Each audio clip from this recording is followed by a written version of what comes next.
Venerable members of the Sangha, Your Excellencies, distinguished guests, ladies and gentlemen, it's a great honor for me to be able to stand here, myself a native of New York City, in order to speak to the UN at the United Nations on this august occasion of Vesak, commemorating the birth, enlightenment, and passing away of Lord Buddha. In a work in Pali called the Sutta Nipata, the Buddha is extolled with the expression Mula Dasavi, which means one who sees the root. What is a root?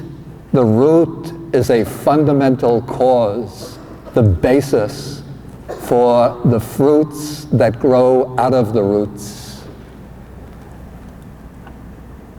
The human aspiration is to be free from suffering and to find happiness, to be free from bondage and to find true freedom and purity of the mind, to be free from darkness and to find the light of wisdom. As the seer of the root, the Buddha has seen the fundamental underlying causes that lead to suffering and to happiness, to bondage and to liberation.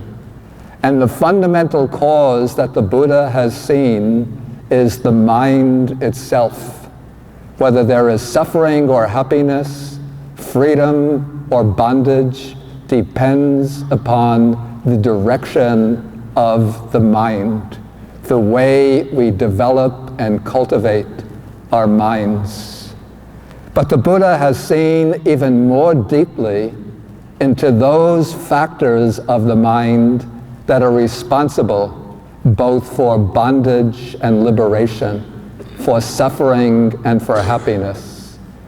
He saw in the mind what are called the three unwholesome roots, the three destructive roots, which he called greed, hatred, and delusion, or craving, anger, and ignorance. In the Buddha's teaching, the emphasis is on personal liberation from the roots, the unwholesome roots of greed, hatred, and delusion. But the Buddha's teaching has a surprisingly clear relevance to the crises that face the world today, our contemporary world. For if we closely examine all the problems that face the global community, we can see that they stem from the same unwholesome roots that are responsible for individual, personal suffering.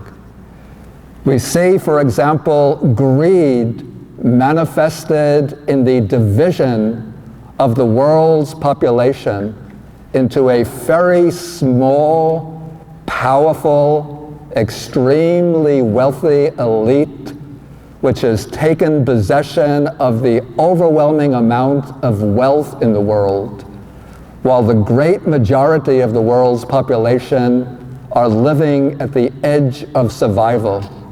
A world where perhaps 99% of the world's wealth belongs to, spread out over 50%, where 50% of the world's wealth is possessed by 99% of the world's population, and 1% controls the other 50% of the world's wealth.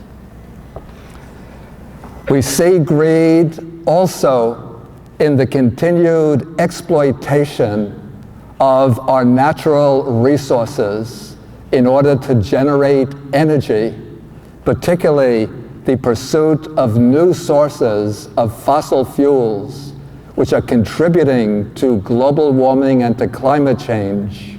And despite all the warnings from our scientists from our best policy analysts, the powerful fossil fuel corporations continue to seek more wealth, even putting the world's population, human civilization, in grave danger. We see hatred expressed in the powerful arms industries, which manufacture weapons of destruction, whether mass destruction or limited destruction. And we see hatred in continuing conflicts based on different ethnicities, different religious beliefs, different racial affiliations.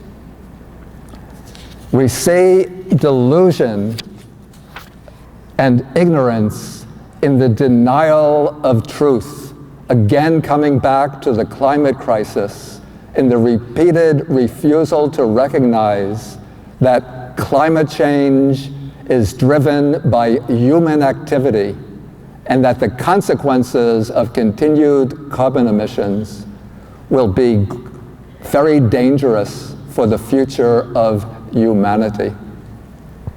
So the Buddha's analysis of the three unwholesome roots are applicable not only to the individual quest for enlightenment and liberation, but also for establishing a world which is free from the destructive impacts of greed, hatred, and delusion.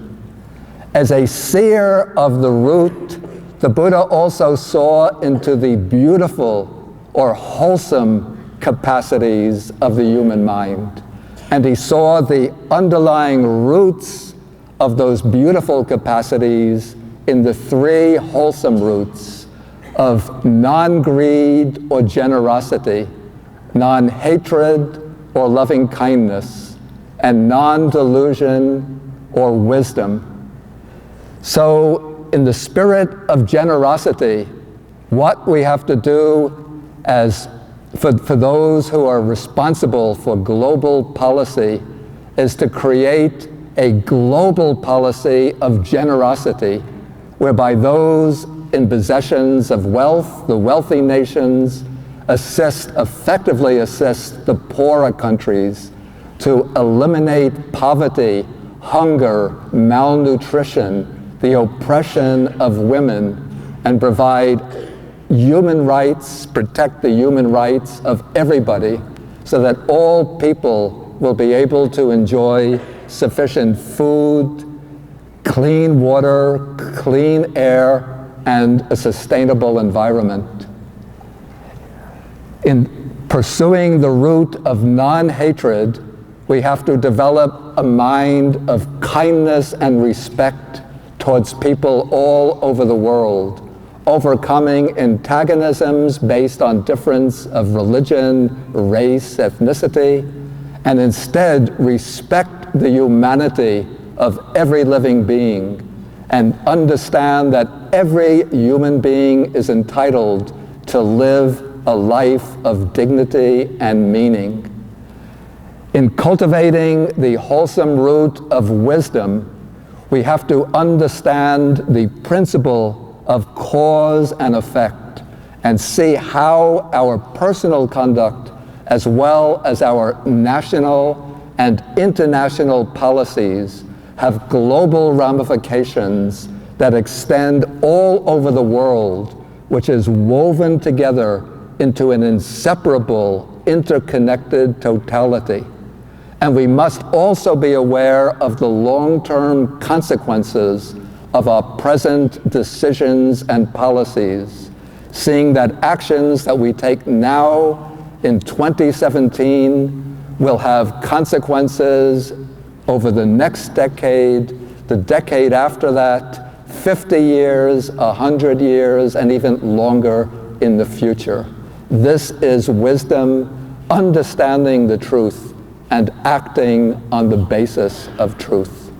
So we can see that even though the Buddha taught 2,600 years ago, his teachings are so relevant to us in this present time as we struggle to create a world in which all people can live together peacefully in a sustainable environment in societies which look after the needs of everyone, including the least and most and poorest amongst us.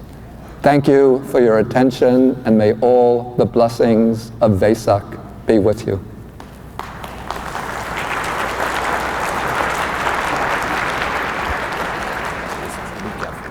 Okay, underwear.